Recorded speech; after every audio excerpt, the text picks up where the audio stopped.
first question for you, I mean, there is a lot going on at the State Department right now.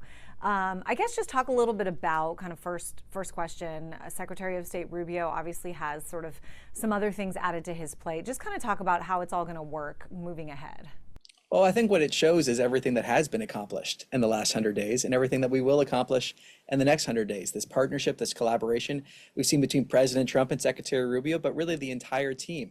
Again, those accomplishments we've seen really have been historic, and there's no other term for it. So we're going to continue seeing that collaboration. We're going to continue seeing that vision with President Trump directing this America First foreign policy, and then Secretary Rubio and others implementing that vision in collaboration across agencies with President Trump to make sure we're delivering results for the American people. But it seems to me the Secretary of State is already a big job. Adding National Security Advisor to those list of priorities, I mean, that's got to be tough, right?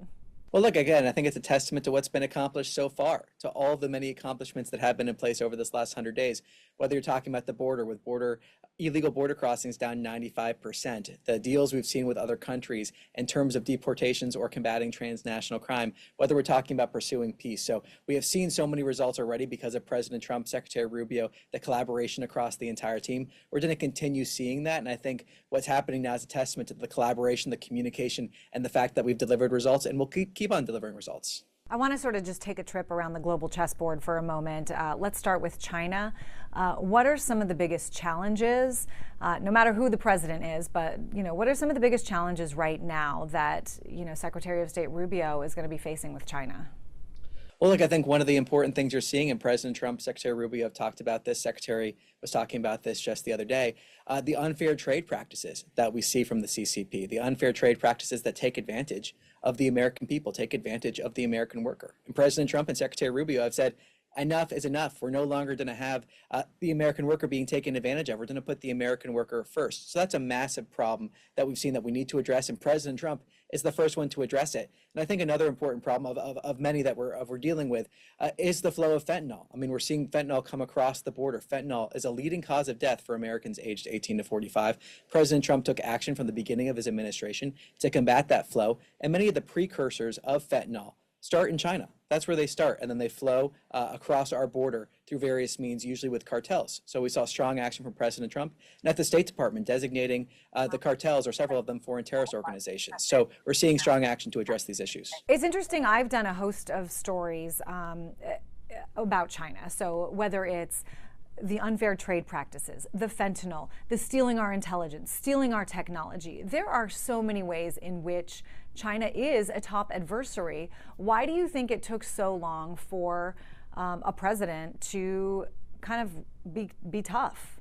Well, what I can say is that President Trump has been tough. He's been taking action from his first day in office, and really the previous administration when he was last in office as well. So what we saw is under President Trump's last administration, he started taking the steps. Unfortunately, we had a bit of a pause there for 4 years, but now President Trump is back in office, and he's taking steps from the beginning of this administration and will continue taking those steps, again, to address the flow of fentanyl, to address those unfair trade practices, to make sure that we're protecting our intellectual property. So President Trump is a man of action, and I think what I can speak for now is the action that President Trump, Secretary Rubio have taken to address a lot of these concerns. Let's move on to Russia. Clearly, the Ukraine-Russia war is something that President Trump said he was going to figure out and try to solve on his first day, or maybe his first week in office.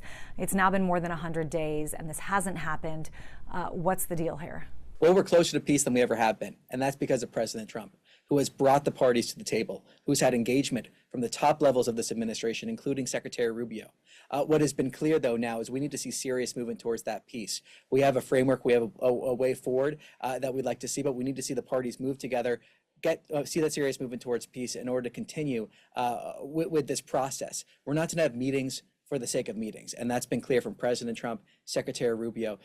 Americans watching at home will see many times in past administrations there have been meetings that haven't led to anything. That's coming to an end under President Trump. If we're going to have meetings, if we're going to fly around the world, we want to see results. We want to see constructive dialogue. That's been clear. We need to see that constructive dialogue. We're not going to have meetings for the sake of meetings. And if we don't see that progress, we're going to have to focus on other priorities, many of which we were just discussing. We saw this week a deal signed between Ukraine and the United States, a minerals deal. President Zelensky seems to be sort of willing to come to the table for just about everything. Talk a little bit about kind of how significant this deal was, and also if there's any deals ahead with Russia. Well, look, I'm not going to preview where these talks might go. This is a very dynamic situation, but on that deal, it's a first of its kind, historic reconstruction investment fund between the United States and Ukraine. And it really is about the mutual benefit that we're going to see between the people of Ukraine and the United States, with 50% of the profits from that fund being devoted back into other projects in Ukraine to see that reconstruction. And again, that mutual economic benefit between the United States and the Ukraine. And what it does is also send a clear message that the United States has vested interests in Ukraine, vested economic interests in Ukraine. So there are a lot of elements here that are incredibly important, and also a very good sign for the American people, the benefit that they'll see from this as well, including the people of Ukraine. Let's move on to some of the relationships that Secretary Rubio is trying to forge with some other countries in terms of a place to send a lot of the undocumented migrants that have been deported. Obviously, we saw during the last 4 years millions and millions of people come over, some claiming asylum, some sort of, I guess, sneaking in. And the Trump administration, as we all know, has been pretty aggressive in trying to deport people. I know it's important to have relationships with other countries because there's not enough room or facilities here in the United States to keep them. Talk a little bit about what's happening on that front, what countries you think might be willing to help out. Well, look, on a broad level, what we're seeing now is illegal border crossings down 95% compared to last year. 95%. That is a clear promise made, promise kept from this administration. And that's in part because of the work that Secretary Rubio and others have done for partnerships around the region to both accept their nationals, countries that are accepting nationals from other countries as well that are illegally present in the United States, but also then efforts to combat transnational crime. And that's a very important part of this as well, because really the only people that benefit from this mass illegal immigration that we've seen in the previous administration were the transnational criminals, were the cartels who are taking advantage of countries, taking advantage of people. President Trump securing the border, that decrease of 95% is a huge promise made, promise kept, but then also addresses other issues we were talking about, such as the flow of fentanyl. And we're seeing cooperation around the world, but especially in our region, to combat transnational crime and illegal immigration, because there's this recognition of the fact that, of course, illegal immigration hurts the United States, but it hurts all of the countries along this route. This needs to come to an end. Countries are stepping up, coming to an end, and we thank our partners that are working with us to end the illegal immigration crisis. I know Senate Democrats yesterday threatened to force a vote on a bill that would require a human rights report on El Salvador. And if that report is not done by the Trump administration, I believe it would fall under your department, the State Department, then all aid to El Salvador would have to end. If they are able to get enough votes on this, will the State Department make this report happen? Well, look, El Salvador has been a great friend to the United States, a great partner to the United States in ending the illegal immigration crisis, or at least addressing it and combating transnational crime. I'm not going to preview or speculate what might happen in terms of Congress, but I want to thank El Salvador for the work they've done in partnering with us to address this illegal immigration crisis. And again, it's a perfect example of how this transnational crime affects so many nations in our region, how it needs to come to an end, and how the American people want it to come to an end, and how when we address transnational crime, we end illegal immigration, it leads to mutual prosperity in our entire region. So there's no concerns about the human rights abuses that are well known across the country? Well, look, again, I want to stress the fact that El Salvador has decreased crime in their country and has worked with us to end the illegal immigration crisis, or at least take steps to get there.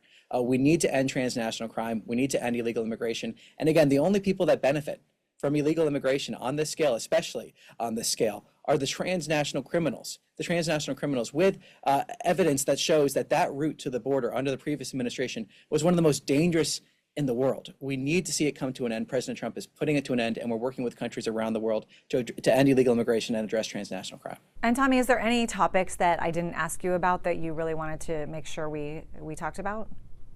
Well, one thing I really want to stress is that we have an America First foreign policy, and the State Department every single day, from the first day that Secretary Rubio set foot in the building, has been pursuing an America First foreign policy. But when we do that, we find that common interest, that mutual interest in working with other countries, and that makes everybody better off. Well, hey, it was great to talk to you. Thanks so much. Thank you very much. Thank you.